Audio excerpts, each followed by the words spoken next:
성도님, 자신의 믿음에 대해서 혹은 자신의 믿음의 성장에 대해서 정기적으로 한번 이렇게 생각해보고 좀 이렇게 점검해보고 이렇게 돌아보고 있습니까? 내가 신앙생활을 잘하고 있는지, 내 신앙은 정말 건강한지, 내 믿음은 깊어지고 있는지 스스로가 자기 자신을 그렇게 살펴보는 것 굉장히 중요한 일입니다. 우리가 우리 자신의 신앙생활을 이렇게 살펴본다고 하면 어떠한 기준을 가지고 살펴볼까요? 매주일 예배 잘 드리는지, 매일 기도하는지, 매일 말씀을 읽고 묵상하는지, 사랑으로 섬기며 봉사하는지, 사역을 기쁨으로 하고 있는지, 이러한 것들이겠죠. 정말 이것은 우리의 신앙생활에서 굉장히 중요한 것들입니다. 우리의 믿음은 단지 마음과 내면에만 있는 것이 아니고 겉으로 삶으로 드러나는 것이기 때문이죠. 하지만 이것만 가지고는 뭔가 부족할 것 같아요. 내가 정말 내 믿음이 견고하고 내 믿음이 깊고 내 믿음이 건강하고 내 믿음이 성장하고 있는지를 살펴보기 위해서 우리가 빠뜨리지 않아야 할 아주 중요한 한 가지 기준이 있습니다. 그것은 바로 감사입니다. 감사예요. 내 신앙이 건강한가? 내가 감사하는 삶을 살고 있는가? 물어보면 되는 거예요. 예배 중요하죠. 그렇다면 정말 감사로 예배하고 있는가? 감사로 기도하고 있는가? 감사로 말씀을 먹는가? 감사로 사역하고 있는가? 감사로 섬기며 사랑의 삶을 살고 있는가를 물어보는 거예요. 감사는 우리의 신앙을 점검하는 아주 중요한 기준이 되며 핵심이라고 할 수 있습니다. 우리는 1년에 2번 감사절을 지킵니다. 맥주감사절 그리고 추수감사절입니다. 어떤 분들은 이 감사절은 농경시대의 문화를 배경으로 하고 있는 것이 아니냐, 그래서 보리를 추수하고 맥주감사절을 그리고 가을 거지를 하면서 추수감사절을 지키는 것인데, 지금 우리는 AI, 인공지능 시대에 엄청난 기술이 발전한 그러한 시대에 살고 있는데, 이 시대에 맥주감사절을 지키는 거 이거는 아닌 것 같다고 말하는 사람들도 있습니다. 제가 AI에게 물어봤습니다. 챗 GPT라는 게 있어서 제미나이라는 것도 있고 뭐 여러 가지 있는데 인공지능이에요. 그래서 거기다 말로 물어보면 말로 대답해 주고요, 글로 물어보면 또 글로 대답해 줘요. 네, 요즘 그런 시대예요. 그래서 제가 챗 GPT 4.0에게 이렇게 물어봤어요.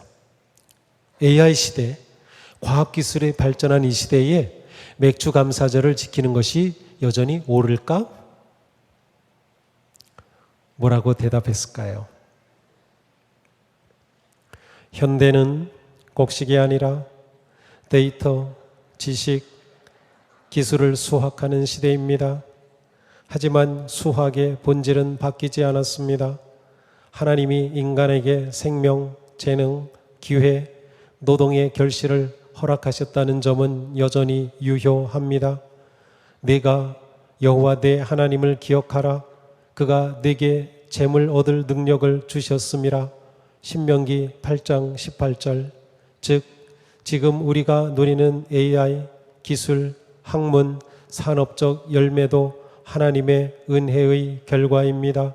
그러므로 곡식이든 코딩이든 기술이든 지식이든 맥주 감사절의 정신은 오히려 더 깊이 회복되어야 합니다. 이게 AI가 준 답입니다. 그러면서 결론까지 내려졌어요. 서론, 본론, 결론으로 딱 답을 줬는데요. 결론은 이렇습니다. 맥주감사절은 여전히 농경시대의 유물이 아니라 모든 시대의 하나님의 백성들이 첫 열매를 드리는 영적 절기입니다. AI와 기술이 세상을 바꾸고 있어도 감사와 예배는 하나님과 인간의 관계를 규정하는 본질적인 행위입니다. 감사는 기억이며 기억은 신앙입니다. 우리는 절기를 지킴으로 하나님을 기억하고 기억함으로 하나님을 예배합니다. 그것이 바로 절기의 신학이며 맥주 감사절의 존재 이유입니다. 제가 이 챗GPT 4.0의 대답에 큰 은혜를 받았어요. 이 인공지능은 지금 굉장히 좋은 고급 정보를 딱 가지고 있어서 이렇게 은혜로운 답을 준 것 같습니다. 그렇습니다. 자, 하나님께서 맥주감사절을 지키라고 하신 것의 핵심은 하나님의 은혜를 잊지 말라는 것이에요. 하나님의 은혜와 그 사랑에 감사로 보답하라는 것이에요. 이스라엘 백성들이 절기를 지키는 그 핵심에는 출애굽의 구원의 역사와 선하신 돌보심과 사랑을 기억하고 그 믿음을 다음 세대에 계승하며 감사의 백성으로 살라는 뜻이 담겨 있습니다. 그러므로 감사절은 어느 시대에도 어떤 상황에도 우리가 하나님께 드려야 할 진정한 예배입니다. 우리는 감사절을 지킬 때마다 내 신앙을 돌아보는 거예요. 내가 정말 감사하는 사람인가? 내가 정말 감사하면서 살아가고 있는가? 왜냐하면 그것이 건강한 신앙의 모습이기 때문이죠. 감사는 성숙한 믿음의 열매입니다. 사도 바울은 말씀합니다. 우리 함께 읽겠습니다. 여러분이 그리스도 예수를 주님으로 받아들였으니 그분 안에서 살아가십시오. 여러분은 그분 안에 뿌리를 받고 세우심을 입어서 가르침을 받은 대로 믿음을 굳게 하여 감사의 마음이 넘치게 하십시오. 아멘. 감사는 단순한 감정이 아닙니다. 사도 바울은 우리가 그리스도 안에 뿌리를 내리고 자라고 말씀대로 믿음이 견고하여질 때 우리의 삶에 감사가 넘치게 된다고 말씀합니다. 감사는 견고한 믿음에서 오는 것입니다. 그러므로 진정한 감사는 좋은 환경 때문이 아니라 하나님의 성품과 구원의 은혜 안에서 믿음으로부터 나오는 것이에요. 믿음이 깊어질수록 감사가 넘칩니다. 믿음이 견고할수록 모든 일에 감사하게 되는 것이에요. 감사야말로 믿음의 깊이를 드러내는 확실한 표준이 됩니다. 감사와 믿음의 깊이는 정비례하는 것이죠. 그러니 우리는 우리의 믿음만큼 감사할 수 있고요, 우리가 감사하는 만큼 믿음을 표현하게 되는 것이에요. 또한 감사는 믿음의 열매일 뿐만 아니라 적극적인 믿음의 선포입니다. 감사로 찬양하고 기도하고 예배할 때 그것은 믿음의 강력한 선포가 되는 것이에요. 아브라함은 100세가 다 되도록 하나님이 약속하신 자식이 없었습니다. 그러나 아브라함은 하나님의 약속을 믿고 의심하지 않았습니다. 그의 믿음은 굳세어져서 그 상황 속에서도 하나님께 감사의 영광을 돌렸습니다. 아브라함은 하나님께서 약속하신 것을 능히 이루실 것이라고 확신하며 그 믿음으로 하나님께 영광을 돌린 것이죠. 사랑하는 성도님, 하나님의 성품과 언약을 굳게 붙잡으십시오. 그리고 그 믿음으로 감사하며 감사로 믿음을 선포하시기 바랍니다. 우리는 믿는 만큼 감사하게 되는 거예요. 선포하는 만큼 우리는 하나님이 놀라운 뜻이 이루어짐을 보게 될 것입니다. 감사는 마음의 문제입니다. 상황의 문제가 아니고요, 마음의 문제. 다윗은 고백합니다. 주님, 나의 마음을 다 바쳐서 감사를 드립니다. 주님의 놀라운 행적을 쉼없이 전파하겠습니다. 다윗이 하나님을 향해 온 마음으로 전심으로 감사하였습니다. 그렇게 감사할 수 있었던 것은 하나님이 행하신 일을 기억하였기 때문이고, 그리고 하나님의 그 놀라운 일을 선포하겠다고 고백할 수 있었습니다. 지금 우리는 불행하게도 감사의 마음을 많이 잃어버리고 있습니다. 세상은 개인의 권리와 이익을 주장하는 소리로 가득합니다. 자신의 신념과 주장에 매몰되어서 자기 편집증에 빠진 사람들의 소리가 더 큽니다. 무한 경쟁과 비교에 익숙할수록 감사의 마음은 사라집니다. 우리가 영적 치매에 걸려서 하나님의 구속의 은혜와 그 사랑을 기억하지 못하면 우리는 세상에 이러한 영향을 받기 때문에 감사가 사라지는 것이에요. 감사는 단지 좋은 일이 일어난 결과가 아닙니다. 행운이 찾아온 결과가 아닙니다. 성도의 감사는 하나님이 행하신 놀라운 일을 기억하며 하나님의 그 성품을 신뢰하는 믿음의 고백인 것입니다. 진정한 감사는 상황이 아니라 내적인 믿음에 근거해서 마음에서부터 우러러나오는 거예요. 그러기에 성도는 항상 어떤 때에도 감사할 수 있는 거예요. 내면에서부터 감사의 마음이 흘러나오기 때문이에요. 하박국 선지자는 노래합니다. 무화과나무에 과일이 없고 포도나무에 열매가 없을지라도 올리브나무에서 딸 것이 없고 밭에서 거두어들일 것이 없을지라도 우리의 양이 없고 외양간에 소가 없을지라도 나는 주님 안에서 즐거워하련다. 나를 구원하신 하나님 안에서 기뻐하련다. 하박국 선지자는 현실의 결핍과 실패 속에서도 감사하기로 마음 먹었습니다. 그는 주님의 은혜 안에서 기뻐하기로 결심하였습니다. 자신을 구원하신 하나님의 놀라운 능력과 은혜를 기억하고 의지하였기 때문입니다. 그러므로 항상 감사할 수 있는 것은 오직 성도들 뿐입니다. 우리가 세상과 구별되는, 우리의 삶이 세상 사람들과 구별되는 중요한 부분이 여기에 있습니다. 우리는 모든 일에 감사할 수 있는 거예요. 왜? 하나님의 구원의 은혜를 입은 자들이기 때문에. 그래서 사도 바울은 모든 일에 감사하십시오 라고 말했던 거죠. 상황을 넘어 감사라는 말씀이에요. 이때 바울은 감옥에 갇혀 있었다는 사실을 알고 있습니까? 그는 감옥에 갇혀 있음에도 불구하고 감사라고 격려하고 있는 것입니다. 모든 일에는 좋은 일, 나쁜 일, 복된 일, 힘겨운 일, 성공, 실패 다 포함이 됩니다. 우리는 구원받은 성도에게 어떤 상황에서도 항상 모든 일에 감사할 수 있다는 말씀이에요. 우리는 정말 모든 일에 감사하고 있습니까? 우리는 조그만 일에도 불평하고 원망하기 일쑤입니다. 자신이 불편하고 손해를 보면 참지 못하죠. 이래서야 어떻게 모든 일에 감사할 수 있겠습니까? 모든 일에 감사하는 것은 하나님의 구원의 은혜를 인정하는 것이에요. 하나님의 구원 앞에서 우리가 감사하지 못할 일은 없기 때문입니다. 모든 일에 감사하는 것은 상황을 넘어 역사하시는 하나님을 바라보고 신뢰하는 것이에요. 믿음의 눈은 상황이 아니라 그 너머에 계신 하나님의 섭리를 보는 것이기 때문이죠.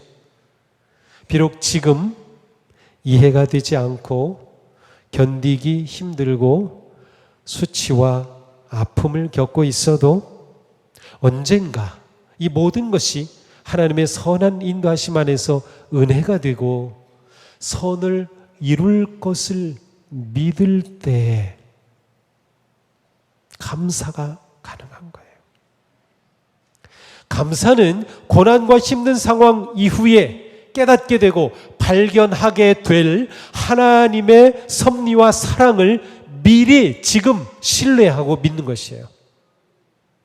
그러니까 감사하는 사람에게는 이러한 놀라운 은혜와 역사가 일어나는 거죠.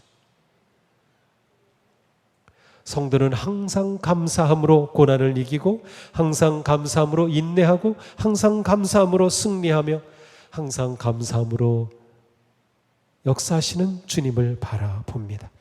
시편의 시인은 노래합니다. 주님께서 나에게 베푸신 모든 은혜를 내가 무엇으로 다 갚을 수 있겠습니까? 내가 구원의 잔을 들고 주님의 이름을 부르겠습니다.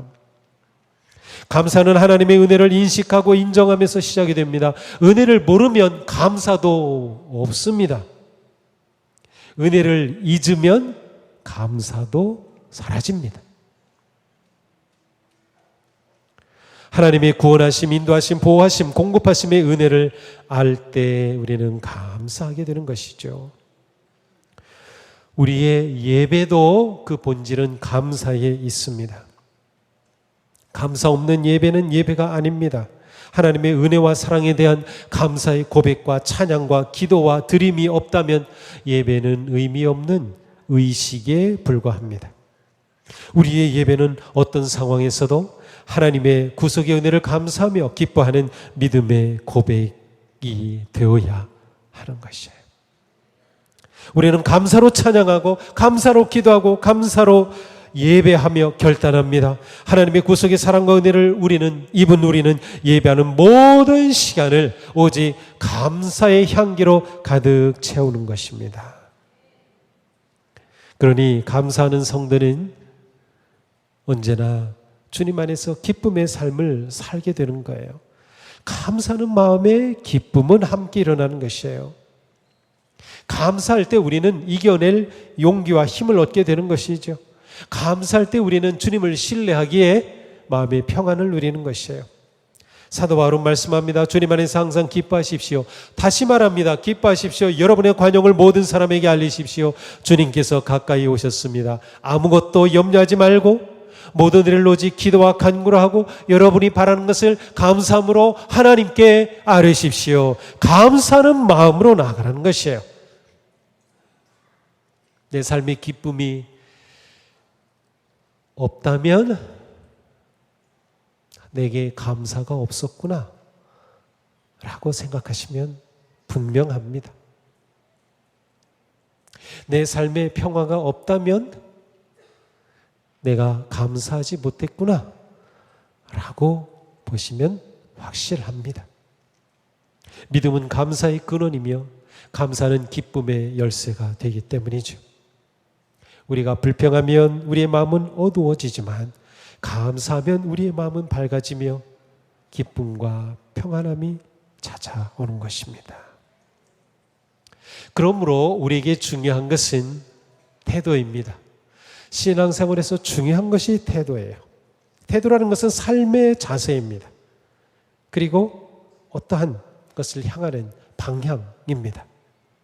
우리가 어떤 태도를 보이느냐에 따라서 인생의 방향과 열매가 달라집니다. 성도에게 가장 중요한 태도의 하나는 감사입니다. 감사의 태도란 우리가 어떤 일을 만나든 감사의 마음으로 반응하는 것을 말합니다. 감사의 태도는 배 밑에 있는 키와 같습니다. 그래서 배의 방향을 결정하는 거예요. 이 키가 방향타가 되는 거죠. 바람과 해류가 배의 방향을 결정하는 게 아닙니다. 키가 배의 방향을 결정하는 거예요. 환경과 상황이 우리 인생의 방향을 결정하는 게 아닙니다. 내 마음의 태도가 결정합니다. 그래서 태도를 중요하게 해요. 그 중에서 감사의 태도가 중요한 것입니다. 감사의 태도는 어떤 상황에서도 내 인생을 복의 길로 가도록 이끌어주기 때문이에요. 사도 바울은 이렇게 말씀합니다. 여러분 안에 이 마음을 품으십시오. 그것은 곧 그리스도 예수의 마음입니다. 자, 여기서의 마음이라고 하는 단어, 마음을 품는다. 원래는 이제 우리말로는 명사로 번역이 되는데 원래는 마음을 품다라는 동사입니다. 마음을 품다라고 하는 이 단어는 태도를 보인다라는 뜻이에요. 그래서 영어 성경에서는 예수 그리스도의 마음이라고 하는 단어를 태도라는 단어, attitude로 번역을 했어요. 사도 바울은 우리에게 예수님의 태도를 본받으라는 것이에요. 예수님의 마음, 예수님의 태도를 본받으라는 거죠. 예수님의 마음, 예수님의 태도는 무엇입니까? 5천 명의 사람들이 모여있는 저녁에 그들은 모두 배고팠습니다. 그런데 그들에게 먹을 게 없어요. 먹을 것을 주려고 했지만 예수님의 손에 들린 것은 겨우 보리빵 5개, 물고기 2마리였어요. 그럴 때 예수님은 그것을 들고 하나님께 감사하였습니다. 감사했어요. 예수님은 제자들과 마지막 만찬을 나누시면서 십자가의 고난과 죽음 바로 앞에 계셨지만 감사하시면서 빵을 떼어 제자들에게 나눠주셨어요. 예수님은 사랑하던 형제와 같은 나사로가 죽어 무덤에 갇혔습니다. 무덤에 묻혔습니다. 그 무덤 앞에 서신 예수님은 하나님께 감사하셨어요. 예수님의 마음, 예수님의 태도는 바로 감사였습니다. 우리에게 이 태도를 본받으라는 것이에요. 감사의 태도로 살라는 것이에요. 무슨 일이 오든 어떤 상황에서든 감사로 반응하라는 것이죠. 바빌론의 포로로 잡혀간 다니엘은 어떤 태도로 살았습니까? 성경은 이렇게 증언합니다. 그는 늘 하듯이 하루에 3번씩 그의 하나님께 무릎을 꿇고 기도하며 감사를 드렸다. 늘 하듯이 무엇입니까? 이것은 다니엘의 태도였음을 보여줍니다. 어쩌다 한번 감사하는 것이 아니라 그것은 그의 태도였습니다. 감사였습니다. 감사 태도가 그가 모함을 받고 죽음의 위기를 맞이할 때 여전히 하나님을 바라보며 기도하며 신뢰하며 승리하게 한 것입니다. 이 감사의 태도가 다니엘을 하나님의 거룩하고 탁월한 사람이 되게 한 것이에요. 다니엘이 보여주듯 감사의 태도는 거룩한 습관을 형성하고 거룩한 습관은 우리의 삶에 승리와 기쁨을 줍니다. 사랑하는 성도님, 자신은 감사의 사람입니까? 다른 사람이 나를 볼 때 감사하는 사람이라고 생각할까요? 그분 보면 그냥 늘 밝고 감사하고 문제가 있고 아픔이 있는데도 감사하고 그런 분들이 있죠. 나는 어떨까요? 성도는 어떤 상황에서도 감사로 숨을 쉽니다. 들숨도 감사, 날숨도 감사입니다. 들어와도 감사, 나가도 감사입니다. 살아도 감사, 죽어도 감사입니다. 감사 태도인 거죠. 그러기에 사도 바울은 감사의 마음을 넘치게 하라고 말씀한 겁니다. 자신의 마음에 무엇이 넘치게 하겠습니까? 지금 자신의 마음에는 무엇이 가득 차 있습니까? 불만입니까? 불평입니까? 원망입니까? 미움입니까? 아픔입니까? 후회입니까? 슬픔입니까? 감사로 채우십시오. 감사로 채우십시오. 감사가 넘치게 하십시오. 자신의 마음을 감사로 채우는 사람은 하나님의 큰 복과 은혜를 누리는 삶을 살 것입니다.